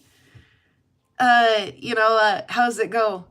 I know you're proud I know you're proud of what you got, but your rock ain't worth diddly squat. That one, I like Pooping in a Hole. That's a good one. And My Map is Crap. My map is crap. Your map is junk. Let's go back to the campfire and sit around and all get drunk, you know, or whatever he says.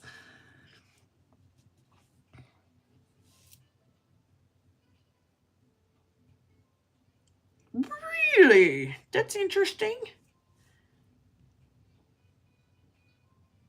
Monte, yeah, well, it's funny too, Jennifer, because the Ain't No Meteorite song, like, how he started out, it was like, so you saw something, he's like, you found it, so you call me at the office in the morning, and, you know, and you want me to identify.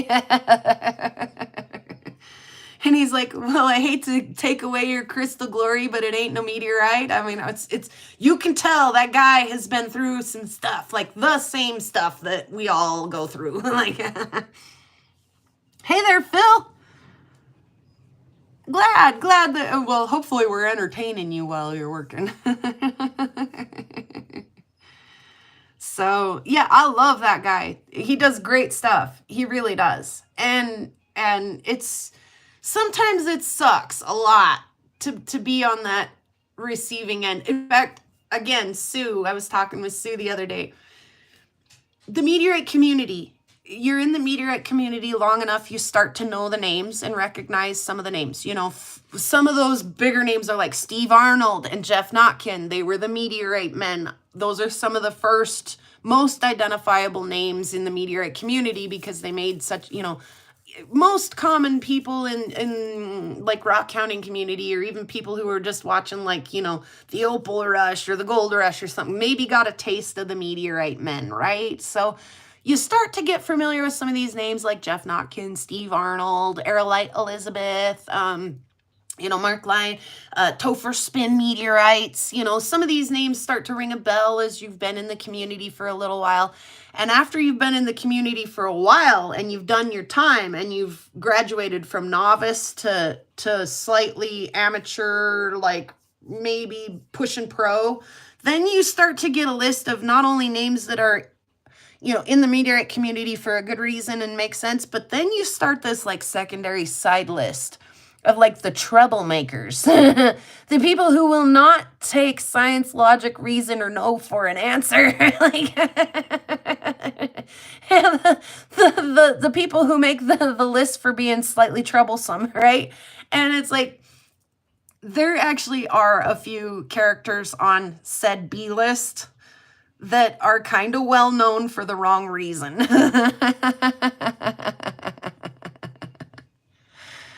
What is this?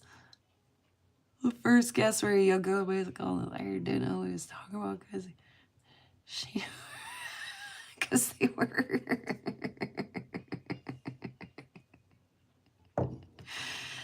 Well, you know. Yes, and then Chubby Hubby shared one there. Yeah, sometimes it just doesn't matter what you say. They they can't. And so you know that Tectonic City's been through it when you listen to his music. But yeah, I like the other songs too. The like shields and, or what is it? Like folds and thrusts and folds. And he's like, what else is it? Like, schist and nice and schist, and like all kinds of just like, oh God, all kinds of geology terms. And then, you know, I feel like a homeless bum. My map is crap. Your map is junk. It's just like, I love his campfire songs for geologists. I love it. I listen to a few of them once in a while because it makes me smile. Yeah, the girl who thought that her mica was gold. Exactly, Ma. Yep. Yep. I get those in my emails from time to time, as does anybody who's, like I say, once you've graduated from like just getting into meteorites to into meteorites, you know you've tipped the scale when you start to get those people in your inbox. And when you start to be able to compare notes with other people and you're like, oh, you too? Oh, okay. Yeah, okay. Yes. Yes, his XRF machines are expensive. But man, handy, And again, you've got to have some kind of a clue how to interpret that, and he does. So, he's a cool dude.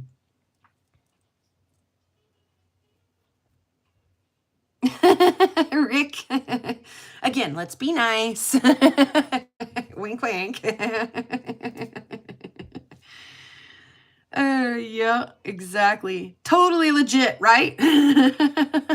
Oh, that was another thing that the guy on this Montana clip that they just put out said, is that he had it XRF tested. He did not mention what the XRF test results said in any way, shape, or form. Another thing he said was that he'd obviously cut the rock, like I said in the very beginning, is that he cut off pieces of it and sent it to some really smart people, and they all couldn't say what it was either. And then like somebody was making fun of him in the comments, like I say, but he sent some of it to really smart people. He said so. I cut some of it and sent it to really smart people. And I'm like, stop it, you guys. Stop it.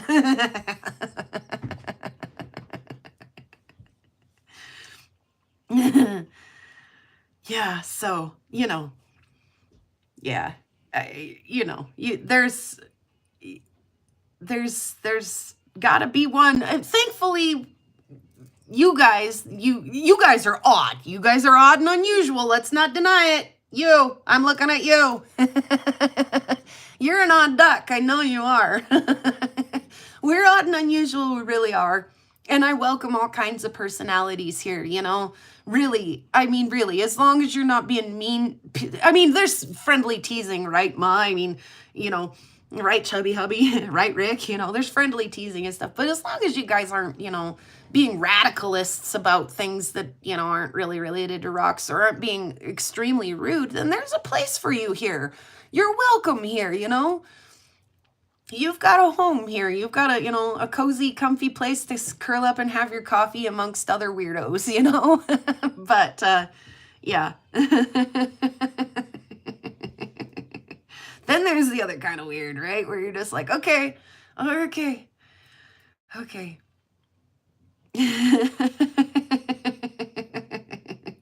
Right, Rick? Jeff. It was pretty cringy. Yeah, like try getting that in your inbox and you're just like, you try so hard to like spell it out for them. You do not have a meteorite. El no. Is it Spanish? Do you speak El no. German, Russian, nyen. Like, what is it? What language do I have to speak to get you to like, no. Pig Latin? One. One. No. None. Zip. No. Zilch. There's like none. Nin. Like, nah. Full stop.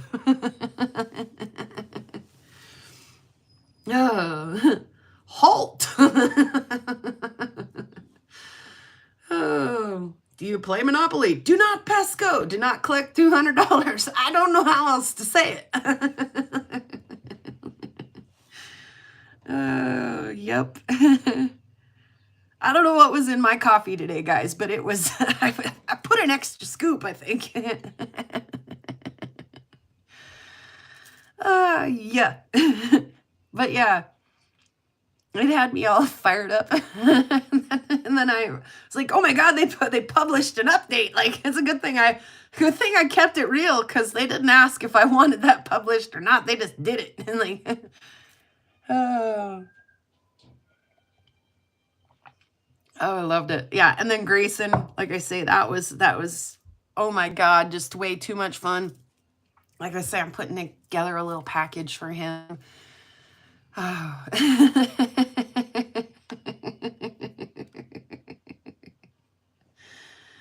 Uh-huh.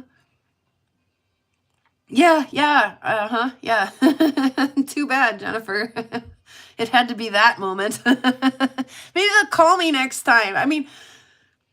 And then my mom, like the very next day, she was like, look at this, Allison, there's an albino gopher out here. And I was like, that's news.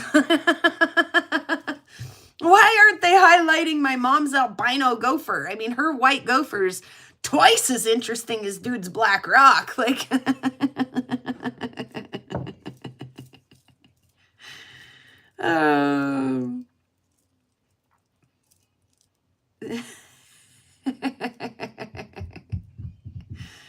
yeah, that's the way the ball bounces.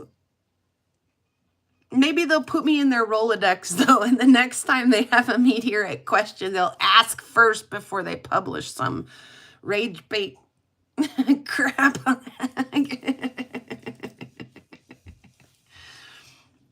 Oh, yeah, it's interesting. It's an interesting, meteorites is kind of like karaoke. It brings out some weird folks. Oh gosh. All right, so yes, and then I like I say, I worked a Saturday down at the Emporium for whatever day it was for my ex-mother-in-law, and I had to dress nice and look like a lady, so I wore a like cut black top and my beautiful sunstone necklace. Oh, it was pretty. So yeah, I am absolutely delighted how those turned out. So stinking pretty, so delicate and pretty.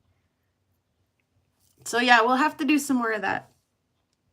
He was way too much fun to watch. And yeah, oh, and that was one more thing is like a lot of the guys in our meteorite group are older guys. You know, that's okay. I like older guys. They're great. They've got a lot of wisdom and stories and oftentimes a good sense of humor, but it's funny because there are some of the guys in our group who are, no offense, and they know it. They know it. We again, lovingly tease them for it, but they're a little bit dry sometimes, or kind of, you know, I don't know. Stale, dry? What's the word? You know, that genius that makes you like not awesome at social stuff. I'm trying, resort. Anyway, so Sue, again, Meteorite Sue, she's like watching Grayson's microscope video and she's laughing about how he's like, it's so cool. And she's like, oh my God, he's a miniature. Like he is exactly a little miniature of some of the guys in our crew already. And I was like, oh my God, he is.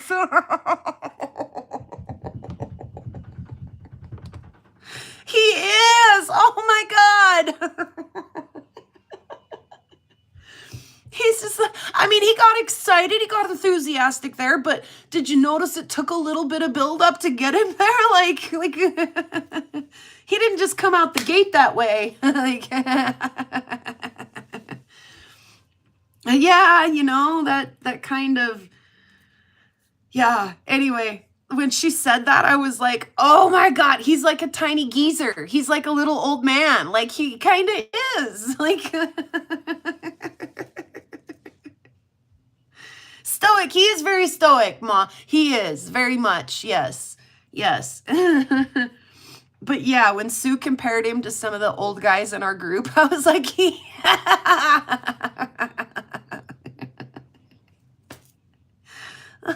right on track, isn't he?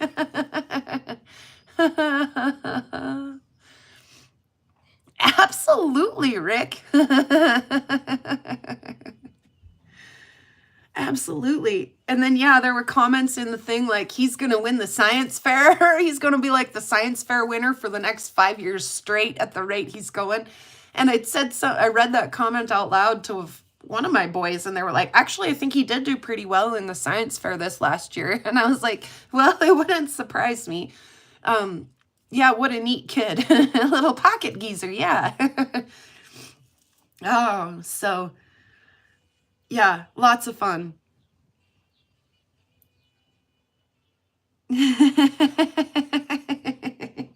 Way cool. All right, let me run because what goes in must come out, and I think I'm on cup number 2. was on cup number 2. So, please have a look at the big saw and, you know, through the kitchen window or something while I excuse myself for a bio break really quick, and then we'll come back and wrap things up and sing the song and all of that. You're still on your first pot? Right on. Not I. I moved right past that. Oh.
And we're in and out, yeah, we're in and out of the van.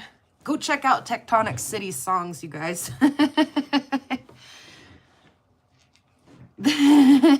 Soundmaker. Take me to your leader. You did too hear the sink. Yep, you did too. And look, I'm still a little bit wet on the wrist even. See it? I washed my hands.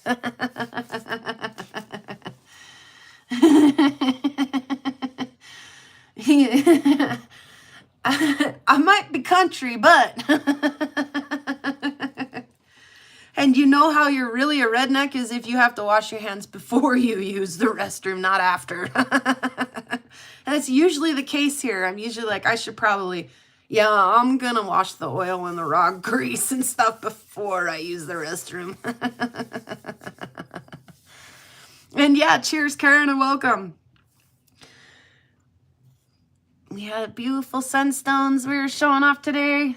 The finished product there. Like I say, I marred the crap up out of the metal, but I don't care. It's my own personal keeper piece, so... Like, I could come through and sand it out and stuff, but, you know, I'm over it.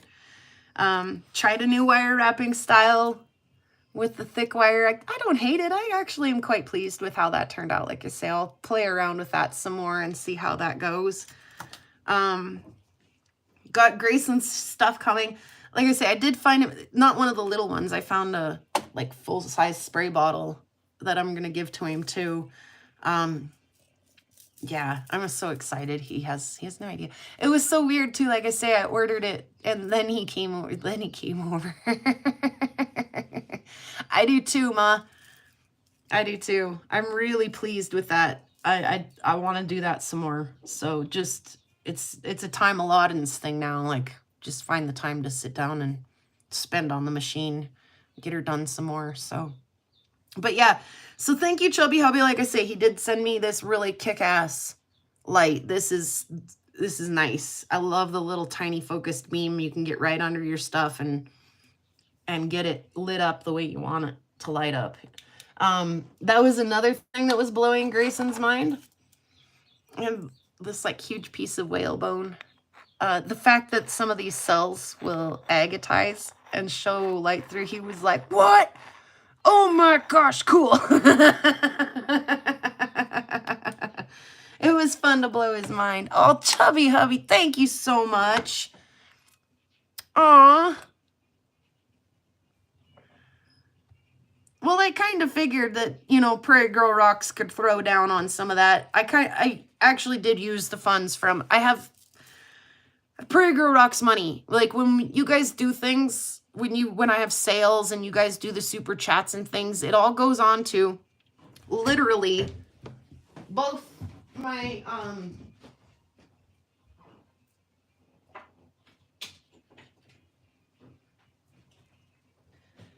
I mean, when you guys cash out me and stuff, it goes to PrairieGirlRocks. That's what it, and that's what I use it for. I mean, sure, if I ever got into a jam or something, it'd be nice to have that there, right? And I wouldn't hesitate at all to spend it on my needs if I needed to. But it's there for things like saw blades and oil in the saw and grit in the tumblers. And I was like, you know what? I 100% think that my viewers would absolutely adore the fact that some of their dollars went to buy Grayson a black light and a jeweler's loop, you know? I mean, that's just a drop in the bucket to get a kid started, right? So it definitely was your guys. And I kind of allude to that in the last video when I thanked Pat for the microscope. I mean, that was really, really cool of Pat Brown to donate the microscope to the channel. And it really, really does help me to do outreach and stuff, not just with kids in the community, but with you guys through my channel. You know, we can have a really close look at meteorites and things and just get, you know, it does. It really, really helps me in what I'm doing to have outreach and education, you know? So that was the #1 thank you at the end of my video. And the next thank you is thank you to all you members, that membership money, all of you viewers, and you know who you are, you know, Chubby Hubby, Mr. Turtle, you know, everybody who's made all these donations throughout. Like I say, it's not something that I use to pay my bills or buy my groceries. Like I say, I wouldn't hesitate if I needed to, obviously, but it is money that I do put back into the channel in some way, shape, or form. And I was like, you know what? It's not expensive stuff, and it's like I say, just a drop in the bucket, really, right? But I kind of knew for a fact that you guys would fully support that, and that you guys would be like, yeah, spend my dollars on the kid for sure. So, like I say, I didn't hesitate at all when it came. I was like, you know, I told his mom a little while ago, you know, get Grayson a black light for his birthday or for Christmas. Trust me, the kid wants one. And like I said, did you get him a black light? She was like, I haven't done it yet. And I'm like, I get it. That and the difference, you know, 365 and 395 are two very different flashlights, right? And I won't kid you guys, I had to go look, like, which one is it that does the cool stuff? Because there's one that's blurple, and then there's one that does cool stuff. So, I was like, you know what? I'm just going to do it. I'm going to do it because I think that that's something that my viewers would really appreciate their dollars going to. Thank you, Machine Head, and thank you, Chubby Hubby. When I'm done with my spiel, I'm going to ring the bell for both of you guys. Yeah, I was like, that's the kind of stuff that I want that kind of money to go to. You know, obviously the stuff we need, right? Okay, we need ring lights, we need flashlights, we need grit for the tumblers, we need saw blades, really badly need the blades, right? You know, things like that we need. We need maybe occasionally I'll use it to put some fuel for rock hounding trips, but usually I out of pocket that. But yeah, I was like, there's money sitting here from you guys for this channel, and I think that you would love to know that it went there. And so again, I've kind of alluded to that fact that you guys did that. You guys bought Grayson some stuff, not me. I mean, I did it. I pushed the buttons and moved the funds, you know, and did all the stuff. But yeah, it was definitely you guys that did that. So thank you, Chubby Hubby, very much. And yeah, we'll be sure to be still putting some fuel in that gas tank and get that kid out there and do some stuff this summer for sure. Get him using that jeweler's loop and that black light. So yeah, and you know, we'll see. Like if I see other things like that just make sense, it's gonna happen. It's just gonna happen. That's the way it goes. So yes, thank you, Machine Head, and thank you, Chubby Hubby.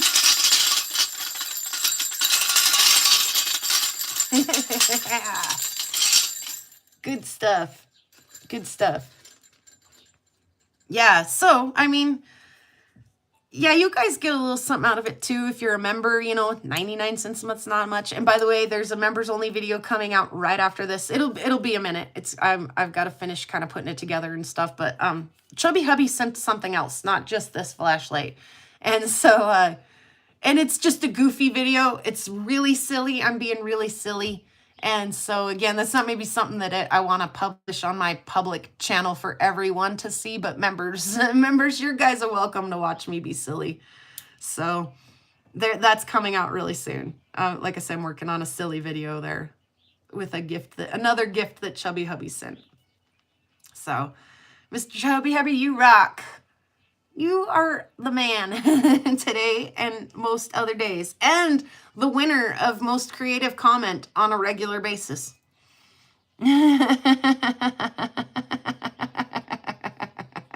Dog treats and coarse grit. Oh gosh.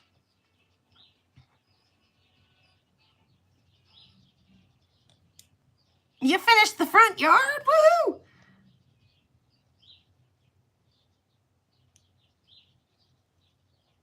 Right, Joseph? Yeah. So I'm excited. I'm excited to see Grayson light up when he gets that. Like I say, it's just little goodies. It's just like the starter kit, you know? I'm excited to see him get started. And get him over here working on the machines and stuff again. Like I say, he's operated the big saw. He had no problem with it. He loved it. Ran it really well. Like I say, they've been running a tile saw at their place for years. And so I'd like to get him polishing and stuff. I haven't really had the time to do that with him yet. When we went last year and rock hounded and brought his rocks back and cut them, we just gave him a clear coat. And that resulted in the clear coat explosion disaster of 2024 or whatever it was, you know, because the clear coat didn't make it to its put away spot. But yeah. I mean, just any of that little tips and tricks and stuff that we can share with him. I did message his mom and I was like, hey man, I don't make money from views on my videos, and so there's always like you want to be like super hyper aware, like, am I making money off of little kids? Because technically then they're my employees and I should be paying them, like technically, so like I want to stay in touch with kids moms when I'm putting them on the internet, like, hey man, first of all, it's okay, right? And then second of all, like, just so you know, I'm not making any money off your kid, but I would like to support him if he's, into this kind of stuff. In like, it's not a big deal. Like a black light and a couple of jeweler's loops is not a big deal, but it's the least that I could do for a kid that's interested and wants to participate, right? So she was just over the moon. She was like, that's way too kind of you and your viewers. Way too kind. And thanks so much for taking him under your wing and sharing his fascination, like, thank you. So, but yeah, it's my pleasure all the way. He's a cool kid. That's a win for sure, Resort.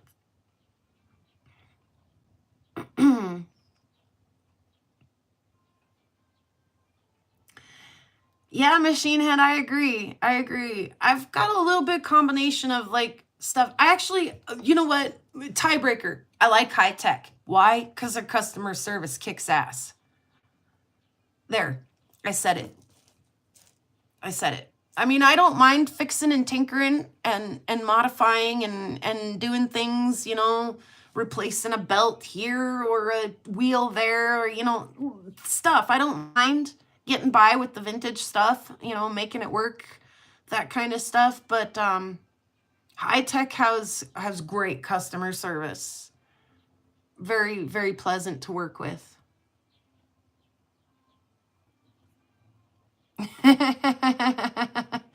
I think I actually have another bee in my house right now. I do. He's in the window. Want to see him? Hang on, I'll go get him.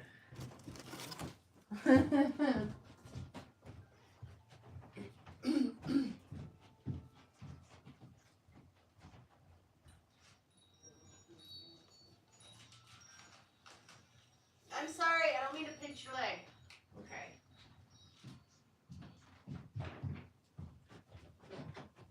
I'm telling you, it's like clockwork. It's like every hour on the hour or every 2 hours tops. Have a bee. Ooh, I almost spilled him. See if I can get him to come down for you. There he is.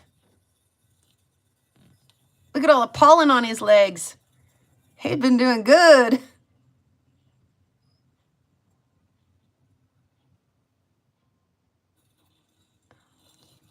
There you go.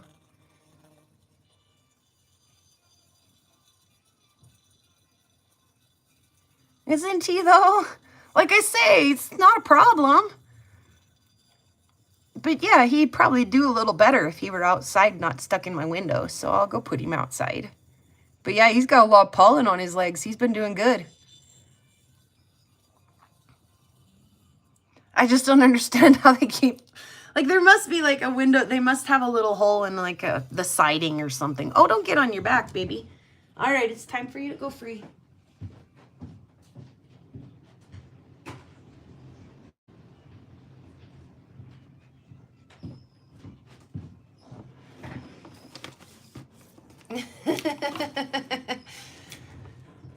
But yeah, they just keep visiting. And they just keep stopping in and saying hi, and I keep putting them outside. I got jars all over, things everywhere. I'm like catching them. You have a mummified wasp in the back window of the car.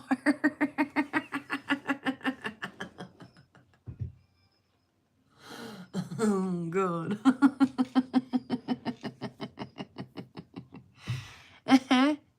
Uh-huh.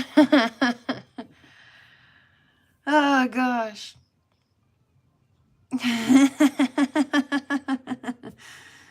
Yeah, he's drunk on nectar. Pollen drunk. Oh, poor things. Yeah, I don't know how they keep getting stuck inside my house. But yeah, like 2 mornings in a row woke me up, and I'm just like, another one? And another one, and oh, another one. Like, what is going on over here, you guys?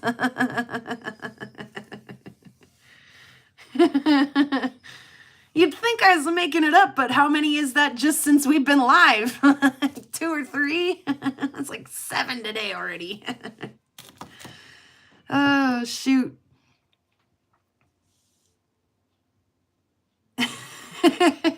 Don't know. I don't know.